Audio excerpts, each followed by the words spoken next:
Sulit banget. Enggak. Nggak ada je. Kosong. Kosong. Berapa jam kita yang antri, Bu? Nggak ada je, baru kita pisah nih. Sudah habis. Udah habis, tidak ada. Kami deh itulah nyari minyak goreng gigi gitu kok ada deh. Udah kemana-mana terus selalu bilang kagak ada mulu, kosong terus.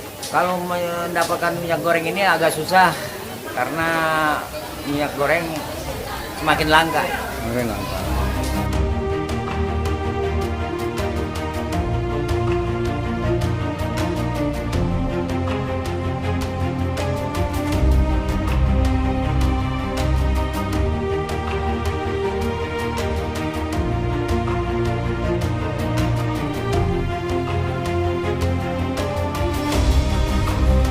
Menurut saya kebijakan DMO dan PO yang kemudian menciptakan disparitas harga itulah yang menyebabkan terjadinya kelangkaan dan tetap tingginya harga itu gitu. Tujuannya bagus sebetulnya ya, tapi efeknya adalah itu barang jadi langka.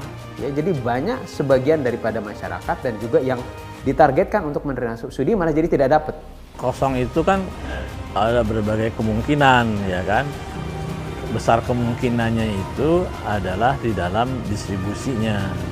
Kita nggak menuduh gitu, tapi potensi itu ada gitu kan. Nah, jadi akan ada kebocoran misalnya yang seharusnya dijual ke retail yang curah itu mungkin dijualnya ke industri besar ataupun ditimbun ataupun diselundupkan untuk ekspor misalnya seperti itu.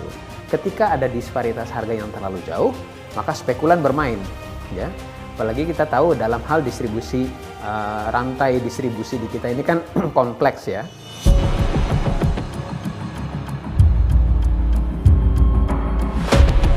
Alasan mereka itu mengatakan bahwa barang ini tidak laku terjual. Tapi itu tidak mungkin. Karena kalau kita melihat di pasar sekarang, harga rata-rata itu di kisaran 15.000 sampai dengan 18.000. Padahal kalau seumpamanya kita melihat dari headnya, harga acuan dari pemerintah itu harganya cuma 11.000.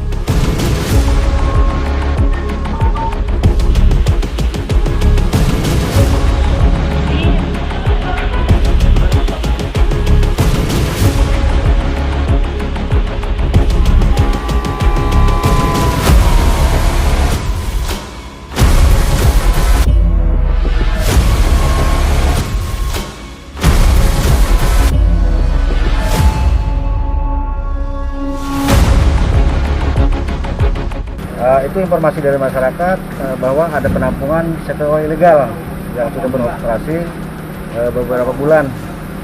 Itu karena kita melanjuti bahwa kelangkaan bahan bakar minyak goreng. Berdasarkan informasi masyarakat tersebut, lalu kita lakukan penggerebekan.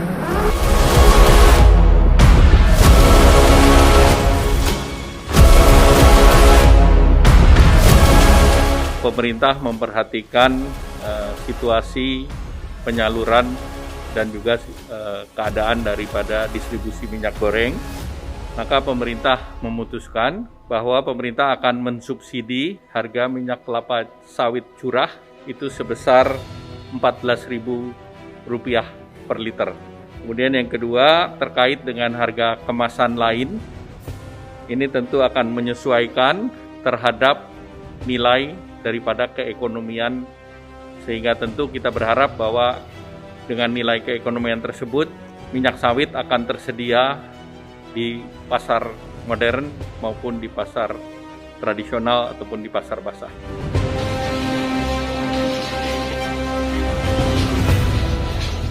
Ada barang ada. Barang ada. Dari pabrik juga ada. Udah kemarin udah kasih kabar. Tapi harga beli tinggi. Iya, udah nggak harga lama lagi, udah tinggi. Ada ya. Baru kemarin datang sore. Cuman peminatnya jadi sedikit kan. Gitu. Pada menyerah, pada angkat tangan.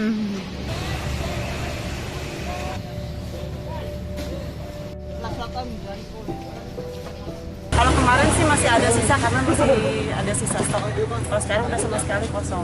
Kemasan ya sih masih ada, cuman ya sekarang harganya tinggi. Kemarin sih masih saya jual masih di bawah yang hari ini. Minyak curah lagi langka. distribusinya terbatas. Biasanya 20 kilo itu terus dikasih 10 kilo. Separuh ya Bu ya. Itu terjadi sejak kapan itu Bu? Baru akhir-akhir ini setelah pencabutan subsidi. Itu ya.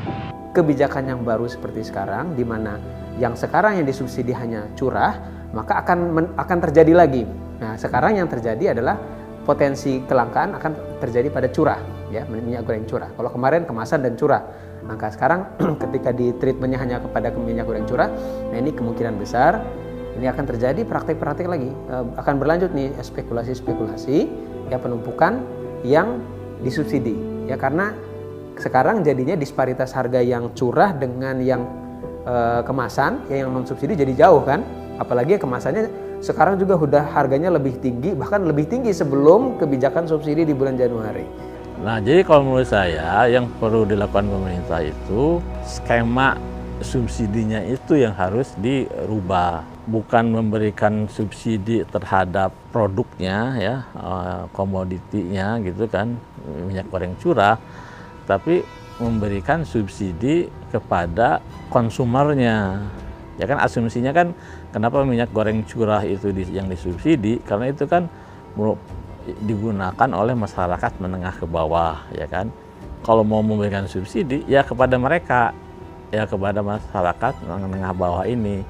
Nah, caranya bagaimana? Saya kira kan selama ini pemerintah pun sudah memiliki skema bantuan sosial, ya. Tadi kita sudah lihat bersama bahwa minyak kemasan sudah mulai normal, bahkan melimpah. Nanti begitu barangnya, mereknya makin banyak, harganya itu akan menurun sesuai dengan kompetisi dan leveling daripada marketnya mereka. Dan saya juga nanti akan bekerja sama dengan Kementerian Perindustrian untuk memastikan minyak curah di pasar tradisional juga akan tersedia yang disubsidi untuk 14.000. Ini kita akan kerjakan bersama-sama, mudah-mudahan kita dapat menghasilkan harga yang lebih baik pada waktu yang tidak terlalu lama. Mudah-mudahan seminggu ke depan merek-merek sudah mulai keluar ya Pak ya, dan harganya juga bisa lebih baik.